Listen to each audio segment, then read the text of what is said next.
Oke, welcome back guys. Balik lagi kita akan lanjutin N8N Crash Course. Nah, kalau sebelumnya kita udah ngebahas tentang schedule trigger, kali ini kita akan ngebahas tentang webhook trigger. Ini bakal jadi salah satu trigger di N8N yang kalian akan sering pakai lah jatuhnya. Jadi kalau misalnya kita balik lagi ke sini, di bagian kanan, kalau misalnya kalian cari, itu ada di add another trigger. Dan kalian bisa klik di on webhook call. Nah, kalau di on webhook call nanti dia bakal seperti ini webhook. Oke? Nah, kita akan balik lagi ke sini. Kita akan hapus dulu di sini. Kita akan tambah on webhook call. Otherwise, oh sorry. First step on webhook call. Nah, di sini.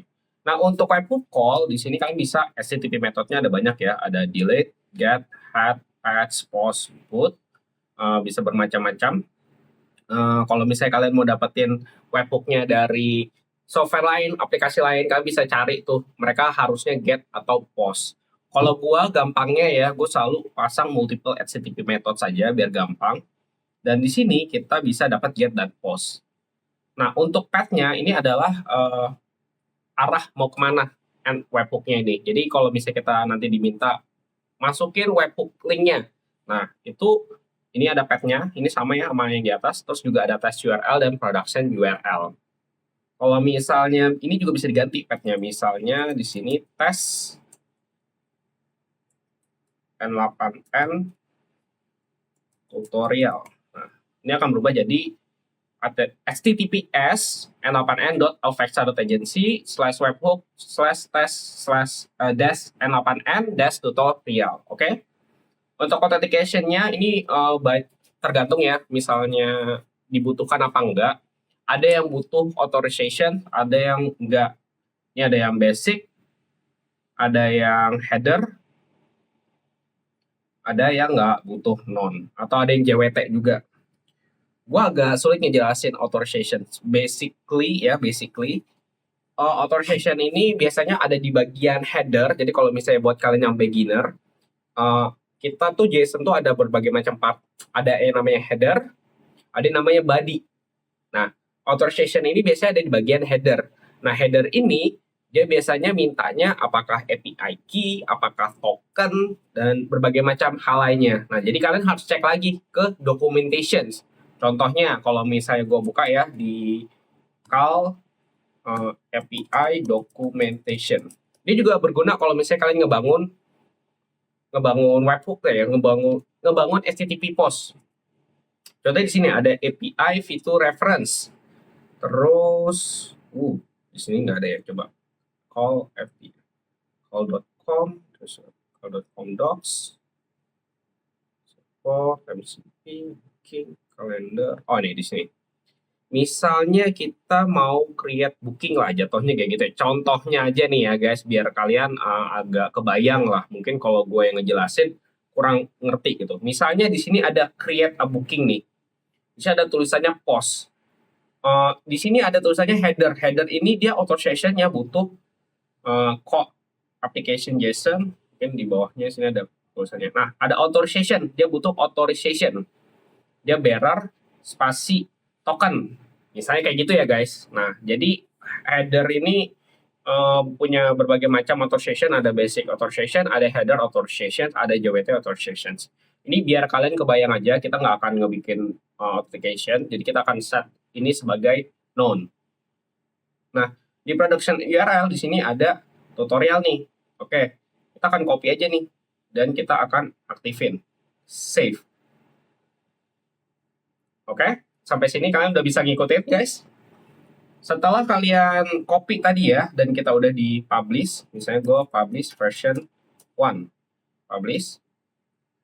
Nah, gimana cara ngetesnya kalau misalnya webhooknya ini works? Nah, biasanya kalau misalnya kalian buka di aplikasi-aplikasi yang lain, itu ada yang bisa ngetes aplikasinya. Tapi untuk kali ini, kita akan ngebikin ini secara manual pakai HTTP post ya guys ya. Jadi gue akan buat baru, mungkin di sini tutorial test, oke. Gue akan bikin yang namanya sini tes webhook. Nah, balik lagi sama yang materi sebelumnya, kalau misalnya ini kita pakai triggernya ini aja ya, manual aja ya. Trigger manually. Terus kita akan bikin HTTP request namanya. HTTP request. Dan kita minta ini sebagai post. Kalau post itu berarti kita ngasih data. Kalau get itu kita minta data. Oke?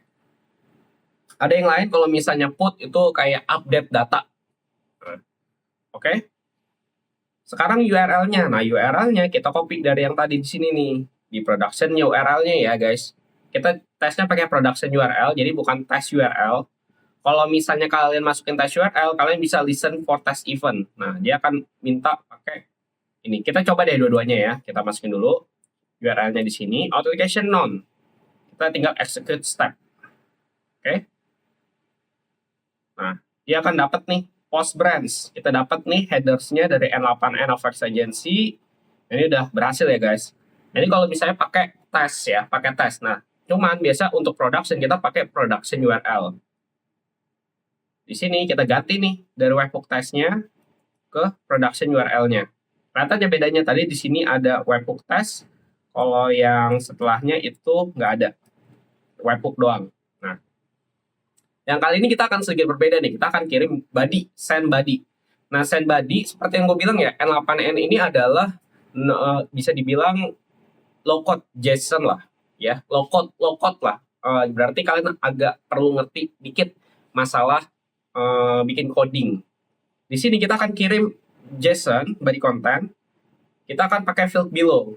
Kalian bisa pakai field below atau pakai JSON. Kalau misalnya ada yang ngerti JSON, kalian bisa pakai JSON. Tapi kalau nggak ada, kita bisa pakai field below. Misalnya di sini ada name. Gua akan kirim nama gue sendiri. Arif, kita tambahin lagi body-nya ya. Itu font lah misalnya. Font. Kita akan tambah di sini 088888. Oke? Nah, kita akan execute step. Tapi pastiin dulu ini udah publish ya. Nanti dia akan muncul di execution di sini. Oke? Kita execute step. Dia udah berhasil. Kita cek di sini. Oke, ini udah masuk ya guys. Ini udah masuk dan kita bisa lihat nih datanya yang masuk. Seperti yang tadi, ini body-nya jadi masuknya seperti ini. Nah, ini format JSON ya, format JSON. Kalian bisa juga pilih kayak skema biar gampang lihatnya. Nih. Oke. Jadi sama kayak tadi kita masukin nama Arif dan fontnya ini ya. Nah, ini penggunaannya nih. Jadi kalau misalnya kita copy to editor, nah ini akan masuk ke sini nih. Dia akan postnya seperti ini ya.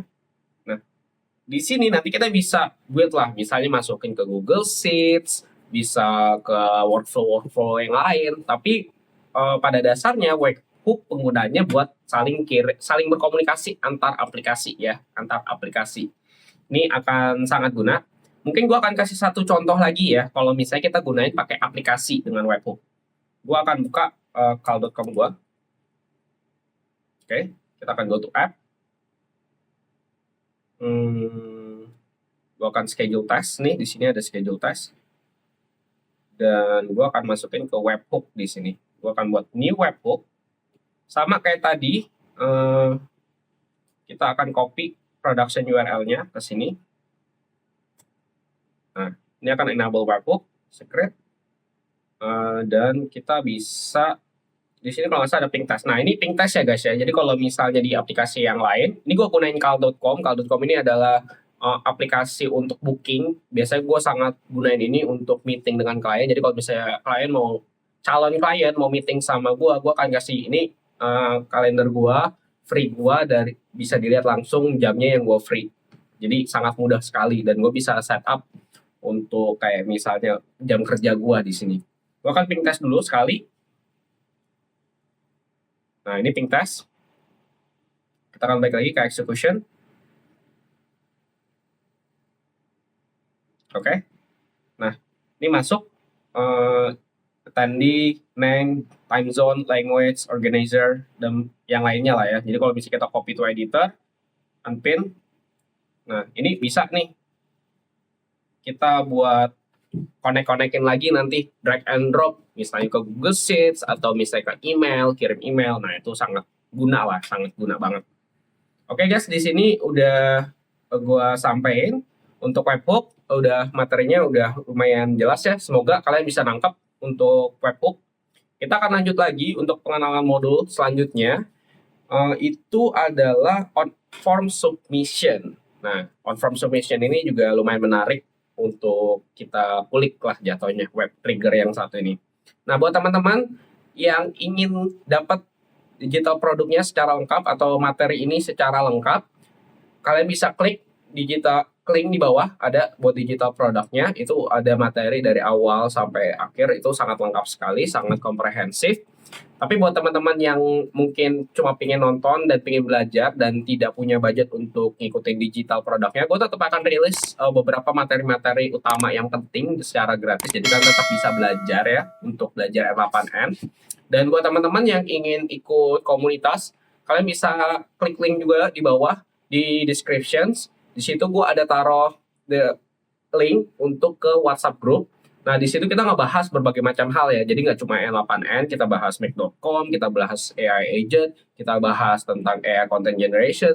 Kadang juga gue invite beberapa teman-teman yang emang ada di bidang lain gitu. Misalnya AI content generation, AI social media, AI game development kemarin gitu kan. AI lainnya untuk kayak saling ngobrol, saling bawa materi, dan saling nanya-nanya, oke? Jadi kalau misalnya kalian mau ikut komunitasnya juga bisa, itu gratis, nggak perlu beli apapun, nggak perlu join apapun, kalian cuma perlu klik link di bawah untuk ikut komunitasnya. Dan setiap Kamis kita selalu ada weekly sharing ya guys, jadi kita ramenya tuh hari Kamis. Nah, oke, sampai ini aja materi kali ini. Gue akan next to the next video tuh on form submissions. So, pastiin kalian stay tune untuk nonton yang selanjutnya. See ya!